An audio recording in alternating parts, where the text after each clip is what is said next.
I am so tired of coming on this podcast every single week and telling you to stop playing T.Y. Hilton. Like, just stop it. Mikey needs help. Mikey needs help. I was like, if you don't have Jeff Wilson in here, and if you don't run it on first down, I'm gonna strangle you through that TV. You should know better than everyone else. That fool tears you up when you plays you. Yeah, but Don't you want him on your team? I have him at number 25. Thank you. Fine. Todd's the reasonable one on this show. I take issue with everything he said there. Well, I really do. DeAndre Swift. He's going to break them tackles, son. That's bold. That's bold. That's putting your nuts on the table right there. Hey, there's the first time for everything. Waxing poetic over here with Todd Diamond. Dude's old. So what? He's not as old as Brady, and you're jerking him off before the show starts. I have Sutton in my top 10. I have him at number 9. Yes. You know what? I'm just canceling the league. I can't do this with you guys. All right, welcome to another edition of the MHA podcast. A lot to talk about as we review Week 8. Before we get into that, I know this isn't too much in terms of fantasy fodder, but man, Von Miller being traded to the LA Rams for, I believe it's a second-round pick and a third-round pick, and the Rams also getting his salary paid for the rest of this year. But guys, before we get into it, I know we're all big Bronco fans here, and Von Miller being traded, that's one of the, I don't know if we say top 5 Broncos of all time, but man, that was kind of jarring to see. What do you think, Todd? And don't take 10 minutes. I'm just kidding. Sure. At the end of the day, I'm sad because, Von Miller, again, face of the franchise, and, probably and I agree with you. Probably, I would say I'd probably say top 10, but he's, the way he was going in his, as career with the Broncos, he was up there. But yeah, it's sad day, face of the franchise. You don't want to see you want to see a player, stay in the uniform all the way through and through. But at the end of the day, it is a business, and he had to do it. So, but like I said, he'll go into the Hall of Fame as a Bronco. His number will be retired. He'll go in the Ring of Fame, and that's all that matters. So that's it. What did you think when you heard the news? Were you super surprised, Miguel? I was a little shocked. I didn't think that it would happen, but I look at it more like in a real view. It's sad because he is one of the great players in history, but I try and think of what it must be like for a GM. You're thinking totally about the future. You get a 2 and a 3 in return, which you never know. That 2 and a 3 you could possibly package, like say if Aaron Rodgers is available in the offseason. So, hey, you weren't going to get anything for him if he just bolted in free agency anyway. So if it makes the team better in the future, I'm all for it. Yeah, definitely tough to see, just concerning what he did. Obviously, he's the Broncos' all-time sacks leader. Couple Super Bowl trips, including the win, won the Super Bowl MVP in Super Bowl 50, making Cam Newton look a bit silly in that one, as they were showing a ton of highlights through the last couple of days. So tough to see him go. But we're here to talk about some fantasy football, especially here in the Mile High affiliates. Here's what's coming up on today's show. We'll look back on the Week 8 matchups. We'll get some news, and boy, was it ever dire this week. A lot of bad news to bring you here on this podcast. A couple trades took place. We'll talk those over. And who will take home this week's Doe Award? Is it Todd? Will Eric go back-to-back? We'll have to wait and see. And we'll tell you who did great, who was surprising, and who really took a dump during this past week in terms of those performances. So before we get into that depressing news, let's get into some MHA trivia. If my answers frighten you, Vincent, then you should cease asking scary questions. I'm gonna take it. Haven't had trivia in a little bit. You guys ready for this? Yeah. Probably not. Probably not. Yeah, you're probably right. Probably not. So we'll see how this goes. I kind of just thought about this as all the text messages. I got a lot of text messages through this week, and a lot of text messages saying my first round pick sucks. And, we were talking about previous week where Mikey's number 1 pick came through with him on Monday night. This week didn't seem like they came out and did very well. But in terms of a season, I went through and tallied all the points from the players that were drafted in the first round. And I tallied all the points from all the players in the second round. Who do you guys think had more points on the season? Was it the first round draft picks or was it the second round draft picks? Anybody can answer. First round. Why do you think the first round over the second round? Just because you have Patrick Mahomes in that first round. So because he, puts up at least 50 or at least puts up 50 points a game. And Derrick Henry as well. So those are two big heavy hitters right there. Yeah, good valid points there, Todd. I don't say that very often. Wow. Yeah, I know, right? Yeah. Wednesday night. Yep. Mikey, what do you think? Who do you think had the most points up to date? So this is all season rankings. But who do you think had more points? Was it the first round guys or the second round guys? Mikey, did we lose you? Uh-oh. Did we lose Mikey? Uh-oh. No. Mikey. I'll agree with Todd. I'm gonna say There's Mikey. I'm gonna say is first round guys. It's got to be close though, because a lot of these first round guys have been hurt. Like Saquon's been hurt, Christian McCaffrey's been hurt, Nick Chubb's been hurt. But I'm gonna agree and go with the first round guys. And the answer is you're both wrong. And the only reason why you got to wrong is because there was 2 quarterbacks drafted in the second round with Josh Allen and Russell Wilson, but it was incredibly close. The second round had 1,563 points. First round guys, 1,498 points.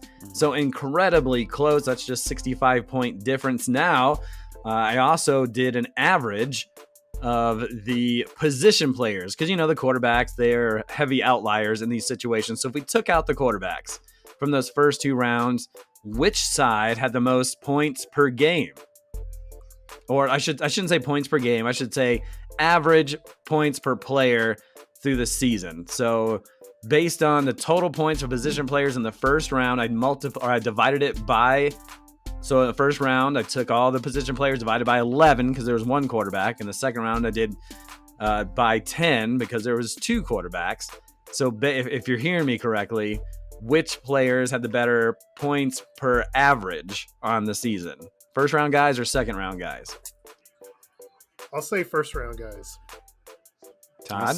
I'll say I was wrong with this one. Why not? I'll go second round, guys. It was exactly 97 points per game by both sides. Wow, what?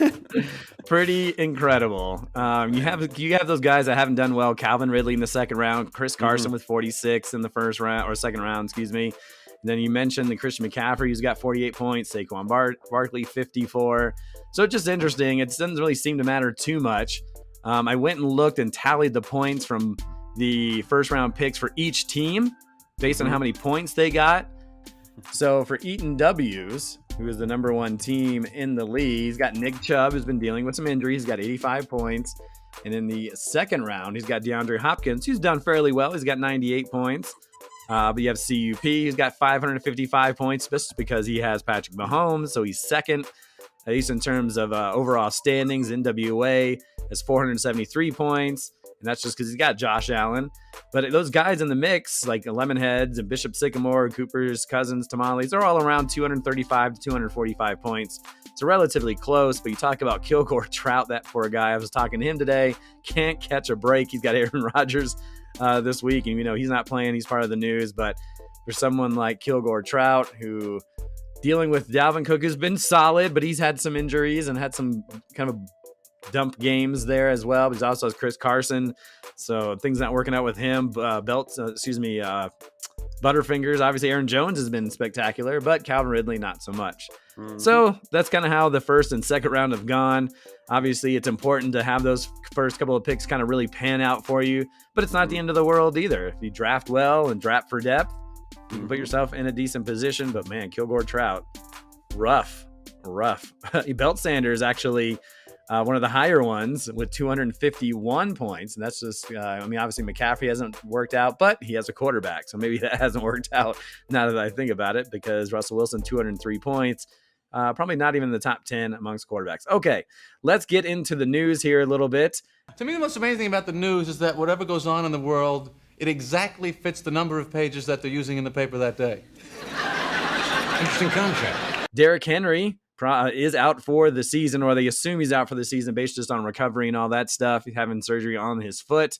And so we don't know necessarily who's going to be the backup. Jeremy Nichols is next up on the running back depth chart, but Titans also added Adrian Peterson to the squad. Guys, who do you think it's going to be? We'll start with Mikey.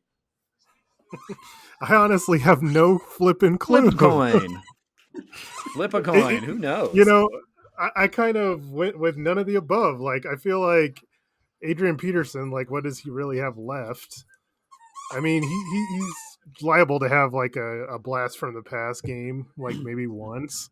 But and Jeremy McNichols has been like they're kind of like he's like really small receiving back. So I don't know. I mean, honestly, they could start turning into a passing team for all we know. I just don't think that answer is certain just yet. Todd, do you want to mention anything, or do you feel the same as Mikey? I mean, I think McNichols just by default because he can run between the tackles, but he can also, he can get those, those PPR points for you too. But Adrian Peterson, I mean, I agree with Mike on that one. Yeah, maybe he'll have like a game, but how much does Adrian Peterson really have left, in the tank per se? So I think just by McNichols, just because you've seen more of him, and he had a decent game, a while back. So yeah, you got to go at least with McNichols, just by default. Look, I don't know what Adrian Todd's seen of McNichols, but I haven't seen shit. I'm just saying. I'm just saying I haven't seen shit from McNichols. So I want to watch the tapes that Todd's seen, because honestly, I haven't seen anything. I mean, this dude, how many carries has he had on the year? 7? I mean, 7 carries for 38 yards, 21 receptions for 203 yards and a touchdown. Okay, so next. I guess you just give McNichols the edge because he's in the system and he knows what to expect and he's taking snaps. But Adrian Peterson, he had 7 touchdowns last year for Detroit, 604 yards, although his yards per carry were under 4. But who knows? Titans, they like to run the ball. They have a decent offensive line. Someone's going to have to run the ball over there. So we'll see how that goes. Continuing on with the news, Calvin Ridley was a last-second scratch for Atlanta, which I'm sure just killed Todd on his side of things. Second time the Falcons wide receiver has missed a game due to personal reasons. The reports are saying he's dealing with mental health issues and needs time away from the game. Not good for those Butterfingers, and so he actually traded away Ridley. We'll talk about that here in a moment. Some news about, the only thing we'll say about Henry Ruggs III, I'm sure everybody's heard the news by now, but he has been released, and no one has to worry about his fantasy points the rest of the season. Jameis Winston was knocked out of his game. It was later revealed to be a torn ACL, and he'll miss the rest of the season. How about Trevor Siemian, guys? As Bronco fans were very familiar, came in and played pretty well. So I guess if you're looking for a bye quarterback, there are worse options. I don't know. We're not going to worry about that too much. Rob Gronkowski, who just got back from a rib injury, back injured, this time due to back spasms. That's rough. Jaguars running back James Robinson left his game early due to a bruised heel. He could miss a couple weeks. Noah Fant added to the reserve COVID-19 list. I don't know if you guys have heard, is he out this week? Can he test out of it? I haven't heard anything about that. Anybody know anything? I mean, I don't know if he's vaccinated or not, because obviously you said that, because you kind of said that with Saquon, that because Saquon's vaccinated, because obviously the rules are different, but I haven't heard anything Noah Fant situation, if he's vaccinated or not, because obviously the rules are different from unvaccinated to non-unvaccinated people. Yeah, I just heard he has to test. I just heard he had to test negative 2 days in a row. So, I mean, he's got time. Sounds like he's vaccinated. Yeah, so it sounds like he's got a possibility to come back. One guy that is not going to be playing this weekend, Aaron Rodgers, starting quarterback for Green Bay. At least the initial reports. I mean, it sounds like he's out. Rob White, who I work with, said that that's not true, at least from people that he knows, that he's just being coy with whether he's vaccinated or not. But who knows? Apparently, the reports from ESPN are saying that he is not playing on Sunday. Bad news for Kilgore Trout. And Todd mentioned, Saquon Barkley. although he is vaccinated, according to reports, and that he could test out of it. That would be awful if Todd doesn't happen due to COVID, because Saquon Barkley has not done too much since he got traded over to Todd's team. That's just unfortunate. And the last thing, last piece of note here, and this one's a tough one for Mikey, who drafted Michael Thomas. He apparently suffered a setback in his recovery. He was set to come off the PUP list this week, I believe, and saw something today that said that he is going to miss the rest of the season. So, man, oh, man, just a tough break. A lot of bad news with Derrick Henry and Aaron Rodgers and Michael Thomas. Just rough week on the news side of things. Bad time stuff. Yeah, it's bad. It's real bad. All right. So if there's nothing else, then we will get into the matchups. So let me take my deep breath and reel these off. And if you guys want to mention anything during your guys' stuff, or if you see something else, definitely chime in. I know I go through this pretty quick, but there's a lot to recap. We'll start things off with the league's top team in Eaton W's. They used Tom Brady's 61 points to take down the Gonzo Cats 125-107. A lot of low scores this week, as you're going to hear here as I went through it. 125-107 Eaton W's over Gonzo Cats. James Conner, boy, having a resurgent season. He added 14 points for Kevin's squad. Justin Herbert managed just 34 points coming off their bye week with the Chargers. Eaton W's 7-1. Gonzo Cats fall to 4-4. The defending champs, NWA, improved to 6-2 after taking a bite out of those Butterfingers by a final of 137-117. Josh Allen, 60 burger. Matt Ryan, not so much. Half of that. Less than half of that. 27 points while getting a big fat goose egg from Darius Slayton. Butterfingers in major trouble now, right, Todd? 2-6. Yeah, it's, I feel like it's like that scene from Ace Ventura when Nature Calls, when they throw those spears. They throw the first spear in his leg, and he's like, "Oh, I'm in pain," but the other one's okay. And he's like, "Okay, this side's good, but this side's bad." And then they throw, it's just bad all around. That's how I feel. That's how I feel. One side is Saquon Barkley, the other one's is Miles Sanders. There you, yeah. See, I was afraid if that analogy wasn't going to be good for the Ace Ventura one, but at least that worked. Yeah, speaking of that trade, Line Rip put up a week high 142 points to pulverize the Belt Sanders by 43 points. Darrell Henderson piling up 22 points. 7 of 9 players for Aaron's team had 10 or more points. Belt Sanders got 39 from his Seattle wide receivers, but not much outside of that. Line Rip has won 3 in a row. Allen's squad have now lost 6 straight. Also 6-2, Notorious CUP. He eked out a 2-point win over Cooper's Cousins, who fall to 4-4. Joe Mixon having a good year for Cooper's Cousins, but good old Emmanuel Sanders, big fat 0. Worthless. However, Cooper's Cousins, at least this week. Yeah, that's right. At least this week. He's actually had an all right season. However, Cooper Cousins held a 35-point lead with Harrison Butker left to go, and CUP rolling with his first-round pick of Patrick Mahomes heading into the Monday night game. Butker would put up 8 points, but Mahomes got just enough with 45 points to help CUP win 122-120. There was a moment on I think it was the second to last drive, but one of the drives, Mahomes threw a pick that would have given the Giants the ball and maybe kind of run out the clock and kick a field goal, but it was called back because of an offsides call, thus giving Mahomes a couple of extra opportunities to rack up a couple completions, and that did it in. And so CUP 6-2, off to a great start. Yours truly was down 96-45 heading into the Monday night game with Kilgore Trout, who needed a win to stay in it. Trout had Sterling Shepard and Graham Gano heading into that Monday night game, and Eric's team had Daniel Jones, who we just picked up that Sunday morning. Actually, I think I did it Saturday night, knowing Dak Prescott was a possibility he was going to be out, and of course he ended up being out. I also had Tyreek Hill, Travis Kelce, and Darrell Williams. It was close late in the third period, but Daniel Jones started to rack up those points on that Kansas City Chiefs defense. 40 points. Tyreek Hill, magical, scoring 22 points. Travis Kelce, not so much, even had a fumble, but luckily that didn't hurt him in the end. So Lemonheads 124-106. They improved to 5-3. Kilgore Trout falls to 1-7. And finally, the Hot Tamales falls by the slimmest of margins, dropping a 118-113 decision to Bishop Sycamore. Najee Harris continues to have a great rookie season, scoring 19 in week 8. Brandon Cooks also having a great year, catching 6 balls for 83 yards and touchdowns for the Tamales. Matt Stafford is having an MVP-type season.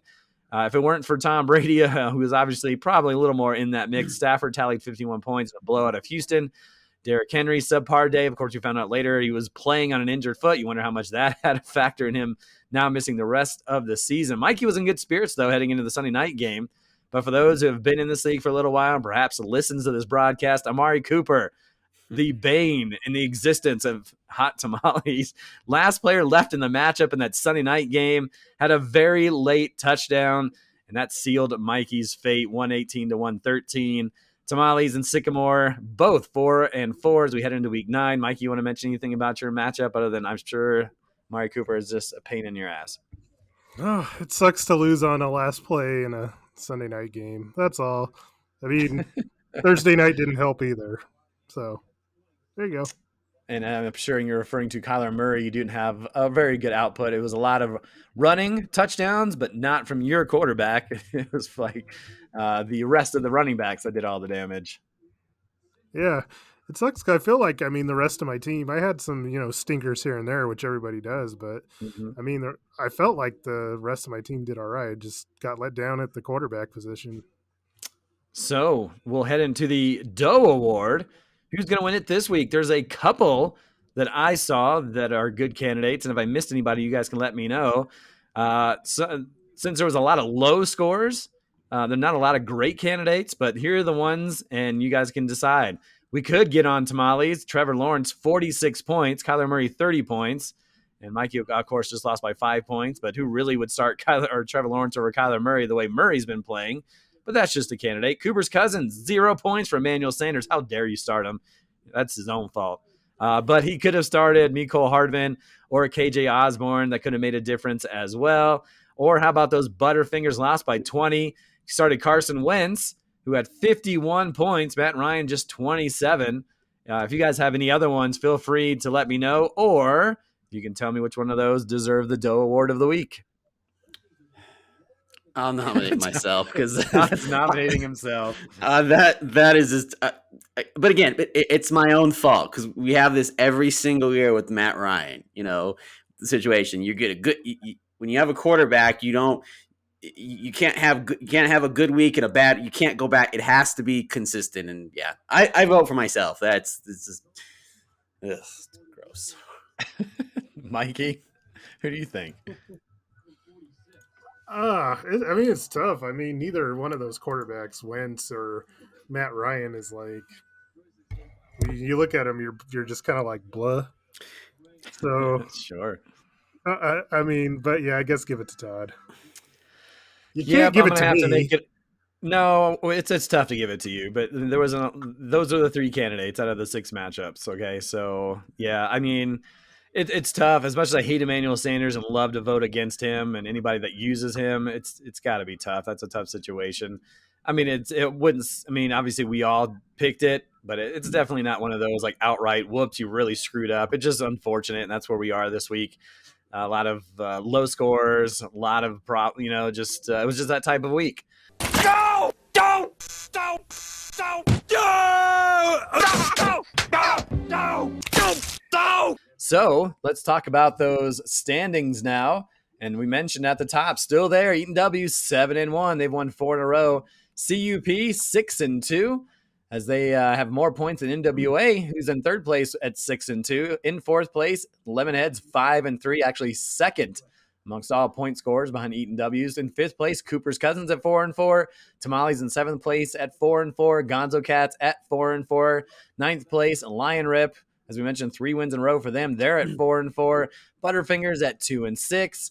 And then Kilgore Trout, who's ahead of Belt Sanders with more points, but just barely 1-7, and Belt Sanders at 1-7 as well. So those are the standings. Before we get into our top performances, surprise performances, and worst performances, there's a couple trades that went down that if you guys want to chat about, and they're both involving me. So you guys can take it. I guess I was busy last night and today, even though with work going on and a soccer game. But let's first talk about the trade I had with Todd, as Cole Beasley was traded for Calvin Ridley straight up. And Todd, I'm sure as we were discussing, it was more about you need points this week, and who knows when Calvin Ridley's going to be back. He could miss the rest of the season. We don't know. Mm-hmm. But I was willing to take the chance because I have a chance. I can wait and see if he pops up here in the next few weeks or so.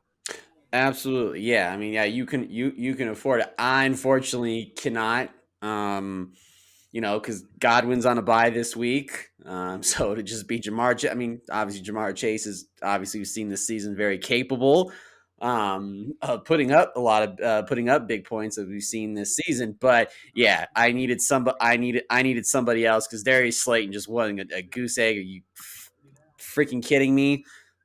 Just come on, a couple passes, ridiculous. So, but again, and obviously I know you offered Marvin Jones first, and obviously I know we've talked about on this podcast in the off season, and he just scores touchdowns, but I would rather have the wide receiver that's attached to the better quarterback. I know that I've had that philosophy since I've been in this league. I'd rather have the wide receiver that's attached to the better quarterback, and especially with Beasley, who plays in the slide and sometimes can play on the outside. I just thought his matchup, obviously his matchup's a lot better. Is better this week, so. That's the reason I switched. I asked if you would put instead of Marvin Jones, Cole Beasley, and I'm actually pretty happy with that one. Sure, Mikey, do you want to chime in, or should we move on to the next trade? Oh no, Todd's done. Before the trade, after the trade, he's done. He's just done. I'm just done. He can't win. He can't win out and make the playoffs. I mean, he can. Like honestly, if you look at the standings, he's only 2 games. Yeah, back. it's a mess in the middle there. But I mean, I don't know. It's still for me. It's like a lot for him to kind of make up, and it's not. It's definitely not impossible, but it is impossible. Yeah, that makes sense. Yeah, it's impossible. Yeah, Mikey's right. It's possible, but it's impossible too. Because he said too in the last podcast, he said, if you could, if I could get Saquon back and hopefully maybe George Kittle comes back, but there hasn't. I mean, Kyle Shanahan said, he has not, he expects him to be back, but the little point thing is not changed on my app yet. So I don't know if they're waiting to the last minute, but yeah, it's it is what it is, and the guys got to get a win this week. Just have to, and it'll start on Thursday night when we get to the matchups for this week. Don't listen to me go. You have 6 games left to go. You win out. You'll be 8-6. Yep. I gotta be positive. And the thing is, like I said, I just gotta treat every game like now it's like a playoff game, and that just means going with the best matchups because obviously, especially with quarterback, the Colts are playing the Jets, the Falcons are playing the Saints. Okay, on paper, yes, you want to go with the matchup with that one. The Colts are playing a lot better. Carson Wentz is playing a little bit better than Matt Ryan, and that's what I got to do. I mean, I could have just stick it out with Matt Ryan, but like you said, Eric, I have to win, and I have to kind of go all in with this, and that's why I'm making these trades too. Because I was like, you know what, I have to make it because the waiver wire at this point of the season, let's face it, guys, it's gross. It's poo poo. It's gross. It's gross. So you have to make those little trades as much as you can. I mean, so that's what it comes down to. Well, some people cashed in on the waiver wire this week, which includes the second trade coming up here. Is we talked about Jeremy Nichols or Mick Nichols. Got him with my 3rd overall waiver here this week, and was able to package him and Chase Claypool for Amari Cooper this week. Mikey, what do you think about that trade? As Bishop Sycamore still in the mix, are at 4-4, and Lemonhead's trying to improve their wide receiver situation. What do you think? I guess I'm gonna have to say that I think Bishop Sycamore's done. Oh, goodness gracious! Dang! Mikey's just. Does that mean that you don't favor the trade, or do you feel he just doesn't have enough to? Because he obviously is the one that lost Derrick Henry, so that's a big blow to his team, and he was even 4-4 with Derrick Henry. So are we just saying that his roster is just not good enough? It just smells of desperation. Claypool is like a hit or miss guy week to week. At least Cooper, there was some relatively consistent play from him. He can have the type of breakout games where he can get you 20, but more often than not, he's going to be right around double figures, where Claypool, like I said, he's hit or miss. Some days he's like 4 points, some days he's 15 points. You just never really know. And then, McNichols, you don't know what you're really getting there either. I mean, I understand the position that he's in. He lost his number one pick, his best player, but desperate teams do desperate things. So we'll see how it turns out for him. Yeah, he's waiting for Clyde Edwards-Helaire to kind of come off the IR, but running with Brandon Bolden and Naeem Hines, who he just picked up today off the waiver wire. So he's desperate for running backs, to say the least. And at least I guess if you like Brandon Ayuk, he's there on the bench for him. But he's in a tough situation. But that's what happens when you lose your number one overall pick, especially the way, golly, that Derrick Henry was playing. It was just off the charts and crazy. Okay, we're running up against some time here, so let's get into those top performances. Todd, give me a top performance from Week 8 that stood out to you.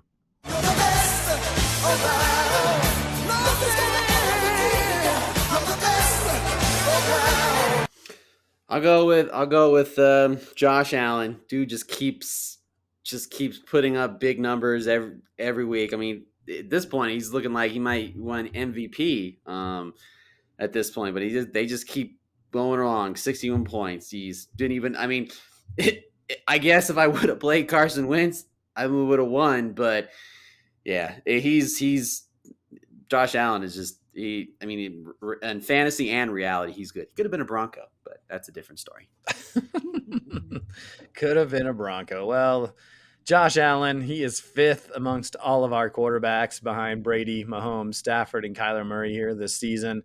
And he'll have those games, and he has Jacksonville this weekend. So he had 69 points last week, 61 this week, and he could put up another 60 burger here in the following week. Mikey, who do you have up there? Yeah, I'm gonna give it to Tyreek Hill.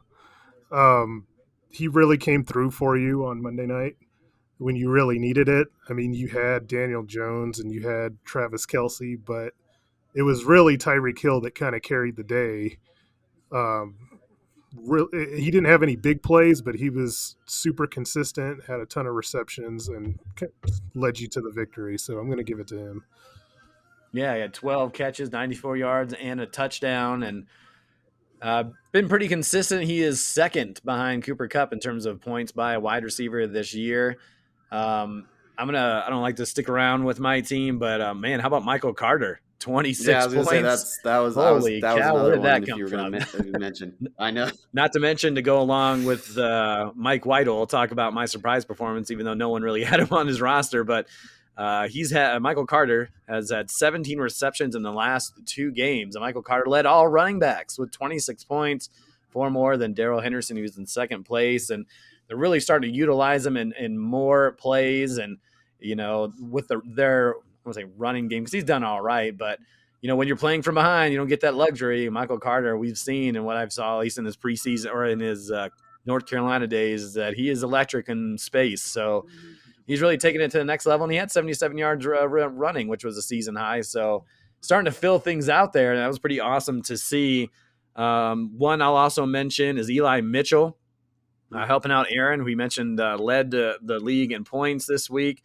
Sometimes you see those guys do well one week, and then they disappear for the season, and I thought Eli Mitchell was going to be one of those, but because he had those 16 points earlier in the season, but then he had 16 points in week 7, and then week 8, 18 carries, 137 yards, and a touchdown. So Aaron used his top waiver earlier this year and picked out a guy that has been pretty incredible so far. You guys have another top performance at all? I guess just maybe a positive on my team, but I'll go with Chris Godwin, 21 points. Still, I think, granted, no Antonio Brown and no Gronk, but Brady still went to him a lot, so I have to at least say something positive on my team. After the bad week, we'll allow you to get something positive in there. Mike, do you have anything else? Yeah, I just again want to say Tom Brady, because geez. if there was ever a week for the picking against Eaton W's, this was the week. I mean, the rest of his team wasn't like super great, but once again, he got over 60 from Brady, which put him in the driver's seat to win again for the 4th straight week. So, yeah, I mean, I think as of right now, he's probably the MVP of the league. I think you're right about that. He continues to do it at a high level at an old age. Last one I'll say, and I only mention this because Derrick Henry's gone, but A.J. Brown, who had some pretty low weeks for a while, 3 straight weeks with 10 or more, 2 straight weeks with 20 or more. And with Derrick Henry going down, as Mikey mentioned, maybe they're going to ask Tannehill to throw a little bit more. We'll see if that happens. But it seems like Tannehill and A.J. Brown have figured things out, and he continues to put up some big numbers. Do you guys have any surprise performances of the week, Mikey? I mean, surprising in a good way or surprising in a bad way? Either or, my man. Either or. Although, Well, if it, yeah, go for it. I was just gonna say, like, it's to me, like, surprising in a bad way. Kilgore Trout's entire team. I mean, I honestly, Poor guy. I feel really bad for him. Like, he's not even getting good performances out of his good players. Like, Yeah. we've talked about how bad Allen Robinson's been all year, but I mean, this past week he got 10 combined points from Dalvin Cook and Justin Jefferson, who, were guys that he picked right up at the top of the draft, and so it's just continues to it gets going from bad to worse for him. So unfortunate. You hate to see it. And then this Aaron Rodgers news pops out, and you're 1-7, so maybe you're kind of half paying attention. Joe's a good dude. He'll put his guys in and try, but things were looking so good for him. I thought he had a great team on paper, but they always look good at the beginning of the year, but then things happen. And yeah, Allen Robinson just continues to be terrible. Todd, do you have a surprise performance at all? I'll do another one, NWA, because obviously it was Antonio Gibson. That dude they need to just put him on the sideline and give it to McKissick, because 7 points for him. McKissick got 13. Keep McKissick in the game. He can catch the ball better. Gibson, because there was a lot of hype going along with him in the offseason, and it's been a combination of injuries, but he just only 7 points. Oh my God. Most of my running backs got more points than that. It's ridiculous. So, and personally, I was high on Gibson too, but he's been bad. He's been bad. Because if you notice, I mean, watching that Broncos game or the highlights of it, McKissick was the better back in there, and Gibson, because they kept switching, and I was like, just keep McKissick on this field. Gibson, dud, straight garbage. He was a first round pick for NWA this year as well. So he's still doing pretty well. So give him credit for sticking with it. It's just, but just 7. But I think there was higher expectations too, because I thought he was going to be the lead back, and that just hasn't happened. So I'll go with Gibson.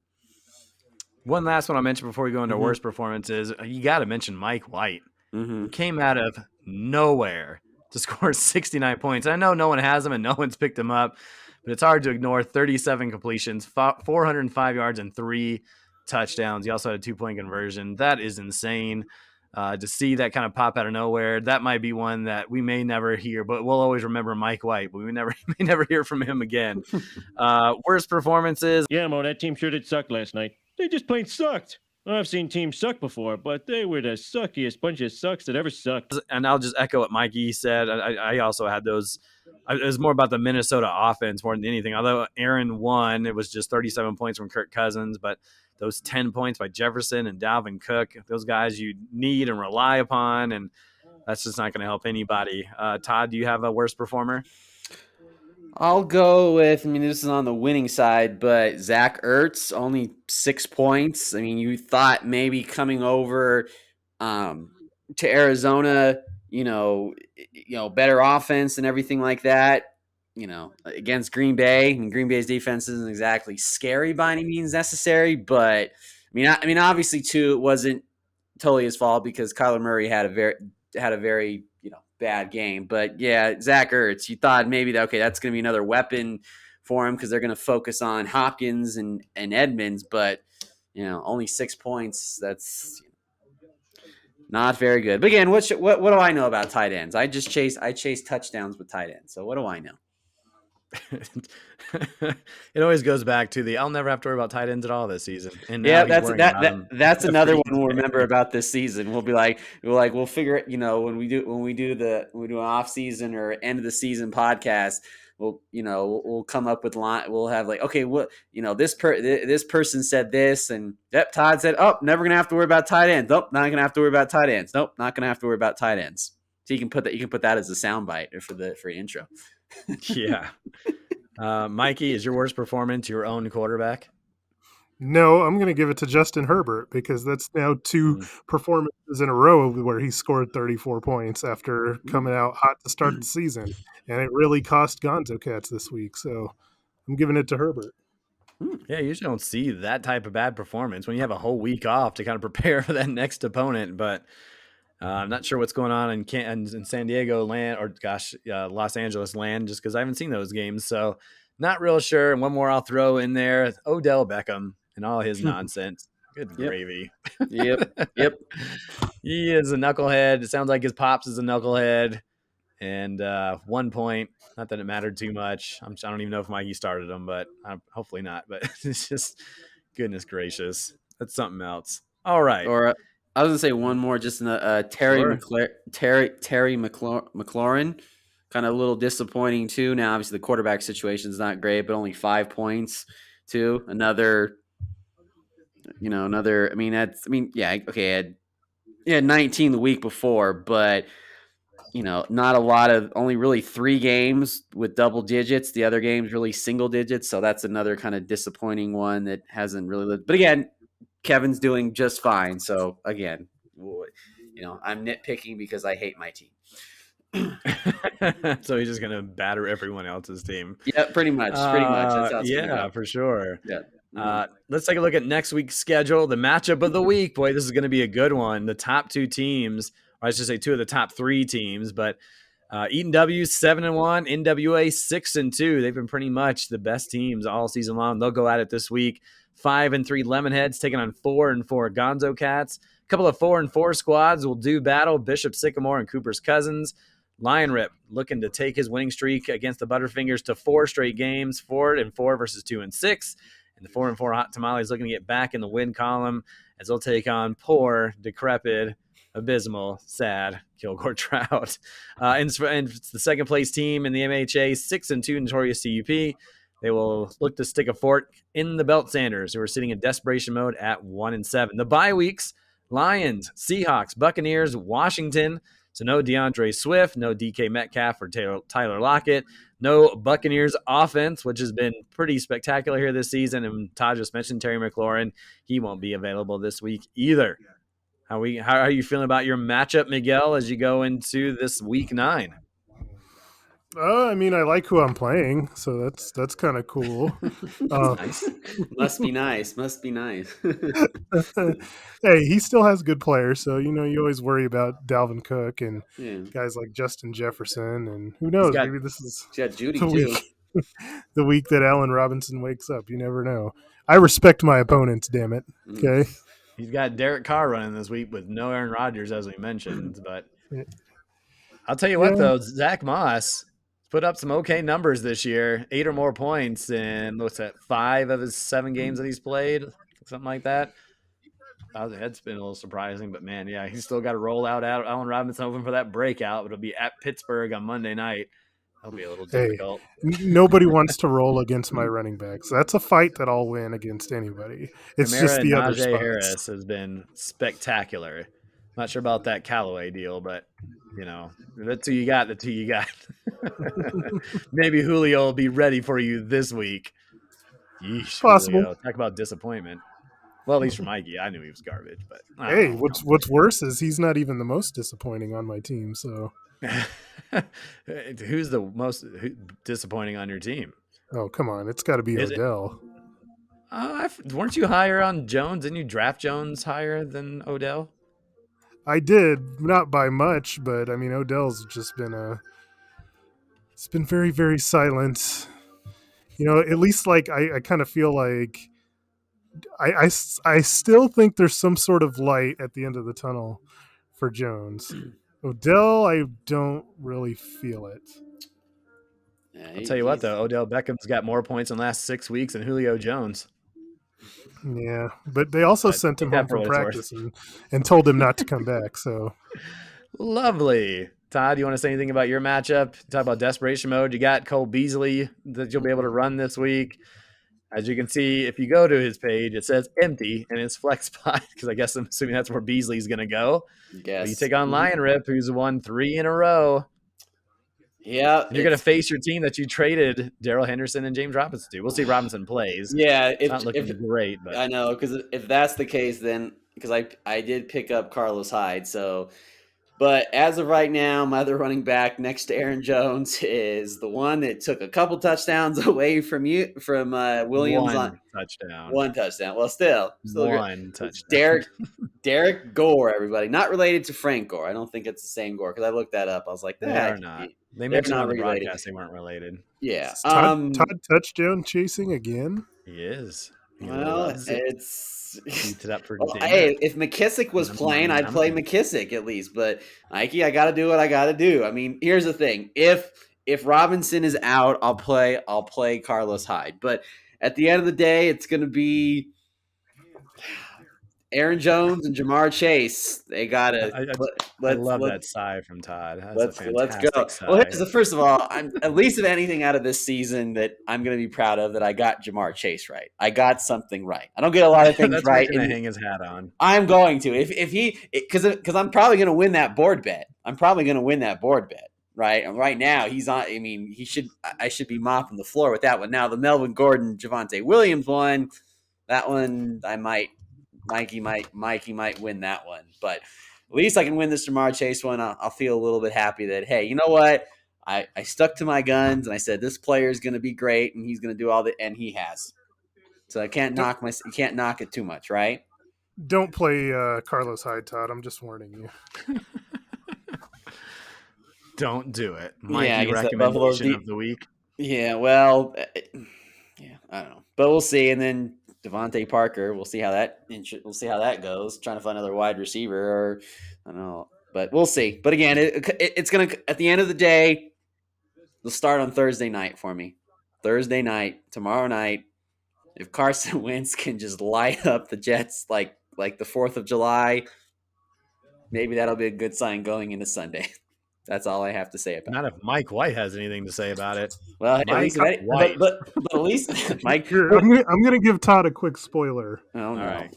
This is what's going to happen tomorrow night, and I think maybe you'll be disappointed. Oh, great! But okay, I have a feeling this is going to be a much bigger game for Jonathan Taylor than it is Carson Wentz. I don't want to hear that. I'm playing Jonathan Taylor.